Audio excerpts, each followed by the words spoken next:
저 자신의 치유 여정을 혼자 돌이켜보면 그 변화와 역동성이 경이롭구나 하는 느낌이 들어요.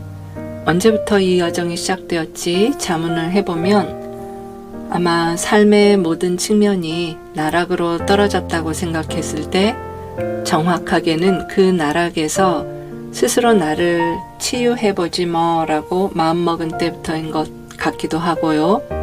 아니면 30여 년 전 성당에서 성모님께 간곡히 평화를 청하는 묵주기도를 드렸던 때 같기도 하고, 어찌 보면 훨씬 어린 날부터 고통 속에서 무언가를 끊임없이 찾으려고 했을 때 시작된 것 같기도 하고, 아니 그보다도 내가 알지 못한 어떤 아스라한 근원의 여정인 것 같기도 하고 그렇습니다. 힐러가 되겠다고 선택한 후에도 모든 것이 한시도 제자리에 멈춰 있지 않았네요.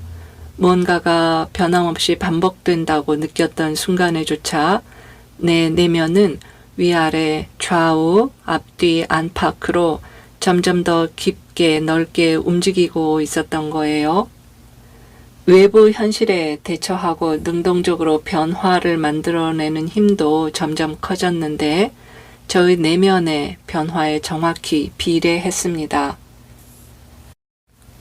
SNL 공동체의 탄생 또한 그러한 변화의 연속선에 있습니다. 저의 치유법과 영적 여정에 진지한 관심을 가진 분들이 온라인상에 모여 느슨한 공동체를 형성하고 서로의 목소리에 귀 기울이고 자신을 비춰보면서 스스로의 진리를 찾아가는 중이죠. 10여 년 전에 제가 힐러의 길에 들어설 때 전혀 상상하지 않았던 현실이네요. 애초에는 공동체라 할 것도 없었어요. 단지 필요에 따라 잠시 모였다 흩어졌다 하는 에너지 장 같은 것이었는데요. 최근 2년 동안 점점 더 뚜렷한 모양새가 생겨나는 중입니다. 몇백여 명이 카톡방에 지속적으로 머물러 계시고 유튜브 채널 또한 컨텐츠 특성상 접근이 쉽지 않음에도 불구하고 1년 만에 1000여 명의 구독자가 생기는 등 변화의 속도가 점점 더 빨라지는 것 같아요. 그래서 아예 새로운 현대적인 치유 공동체의 면모를 갖추어 보자라고 마음을 먹었어요. 지난 3월에 띄운 율리코드 프로젝트가 하나의 예입니다. 공동체 구성원 15분이 엄청난 자료조사와 토론을 거쳐 지금 5월 현재 2번의 리포트를 만들어냈고 6월 말에 집필을 마무리할 예정입니다. 율리코드 프로젝트 팀에서 작업하고 계시는 분들의 질문이 몹시 치열한데요. 그 내용을 이렇게 압축할 수 있을 것 같습니다. 프로젝트에 참여하면서 저 자신의 질문이 깊어지고 있네요. 엄청난 공부가 돼요. 결국 모든 이슈가 포바디 힐러란 무엇인가 라는 정체성 문제로 돌아옵니다. 힐러의 최고 최선이란 무엇이고 지속적인 치유와 성장이란 무엇일까요? 헤일로쌤은 왜 어센션을 말합니까? 이렇게 요약할 수 있을 것 같아요. 애초에 윤리라는 것이 모호한 개념이잖아요. 개인의 사적인 삶의 윤리나 가치관에 대해서 우리가 이렇다 저렇다 할 자격이 없고요. 또 그럴 필요도 없습니다. 단지 이 공동체가 치유를 목적으로 하는 공동체이기 때문에 윤리 코드라는 객관적인 표준을 모색하자는 것일 뿐입니다. 그러니 관건은 치유적 영성이란 무엇인가, 포바디 힐러란 무엇인가 라는 자기 정체성이 될 수밖에 없는 것이죠. 우리가 자주 사용하는 몇몇 용어들에 대한 제 생각은 이러합니다. 첫 번째로 힐러들이 최고 최선을 다한다는 것은 무슨 뜻일까요? 힐러라면, 여기 계신 포바디 힐러라면 누구나 최선을 다합니다.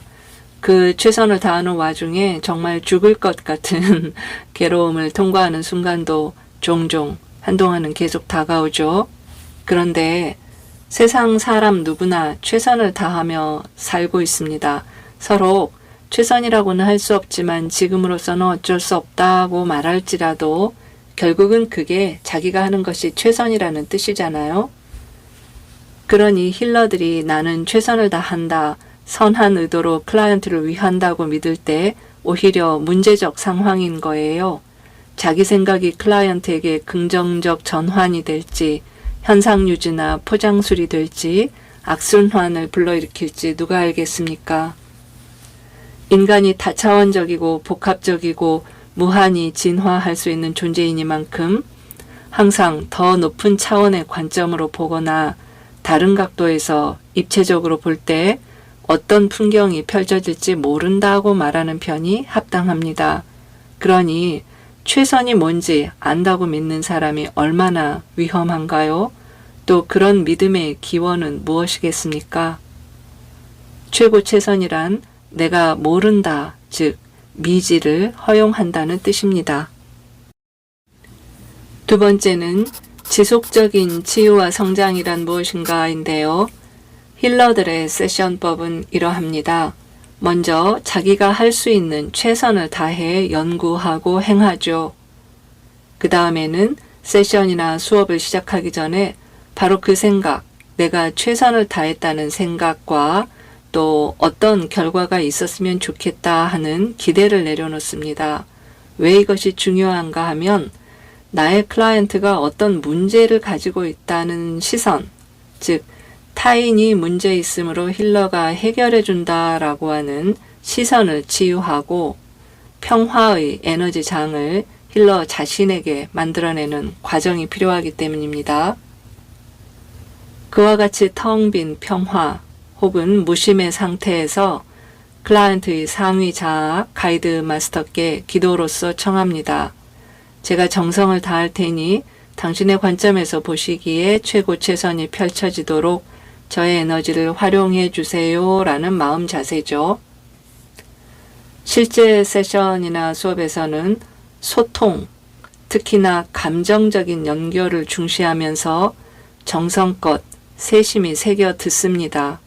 그리고 새로운 최선을 탐색하면서 전문가 또는 역할 모델로부터 배워서 자기 자신에게 먼저 적용합니다. 그리고 최고 최선이란 언제나 달라진다는 것을 받아들입니다. 사람마다, 상황마다, 맥락마다 최고 최선의 정의가 달라진다는 것이죠. 즉 매 순간 깨어 있어야 한다는 자각과 함께 관계의 기술, 사랑의 기술을 지속적으로 배워나간다는 뜻의 다름 아니에요. 이 공동체에서 힐러가 된다는 것은 이와 같은 작업을 매 일정마다 반복하겠다는 의지입니다. 그러니 치열한 여정이라 부르겠죠. 세 번째는 어센션입니다.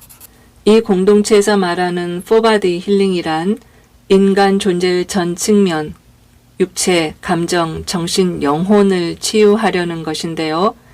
전 측면의 치유라니 말도 안 되는 소리죠. 어떻게 한 인간이 다른 존재의 전 측면을 치유할 수 있겠어요?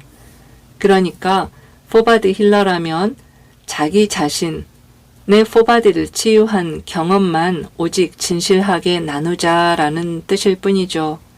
지식으로 쌓은 것, 주어들은 풍월의 한계가 금방 드러나게 말이에요. 스스로의 그림자를 거듭거듭 치유할 수밖에 없어요. 저 개인 경험으로는 중요한 이슈마다 한 490번쯤.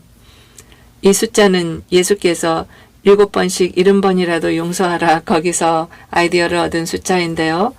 그만큼 반복적으로 자기 자신을 치유함으로써 지속적으로 의식 성장하는 것을 어센션이라고 부릅니다. 상승이라는 번역어 대신 굳이 어센션을 택한 이유는 낯설게 하기 위해서예요. 익숙한 언어나 문화적 해석을 건너뛰고 그게 뭔데? 라는 질문을 유발하잖아요. 물론 어센션이라는 명칭은 제가 선호하는 이름일 뿐 다른 이름으로 불러도 됩니다. 어센션 여정은 어떤 경지에 오름으로써 종료되는 게 아니라 무한히 지속되는 운동입니다. 그래서 어센션이라는 명사형보다는 움직이며 성장한다는 뜻에서 동사 어센드를 사용해서 또 지속적으로 멈춤없이 계속한다는 의미에서 ever ascending 이라는 표현을 선호합니다. 말하자면 ascension은 계속 역동적으로 성장하는 삶의 태도를 뜻합니다. 또 만나요. 안녕.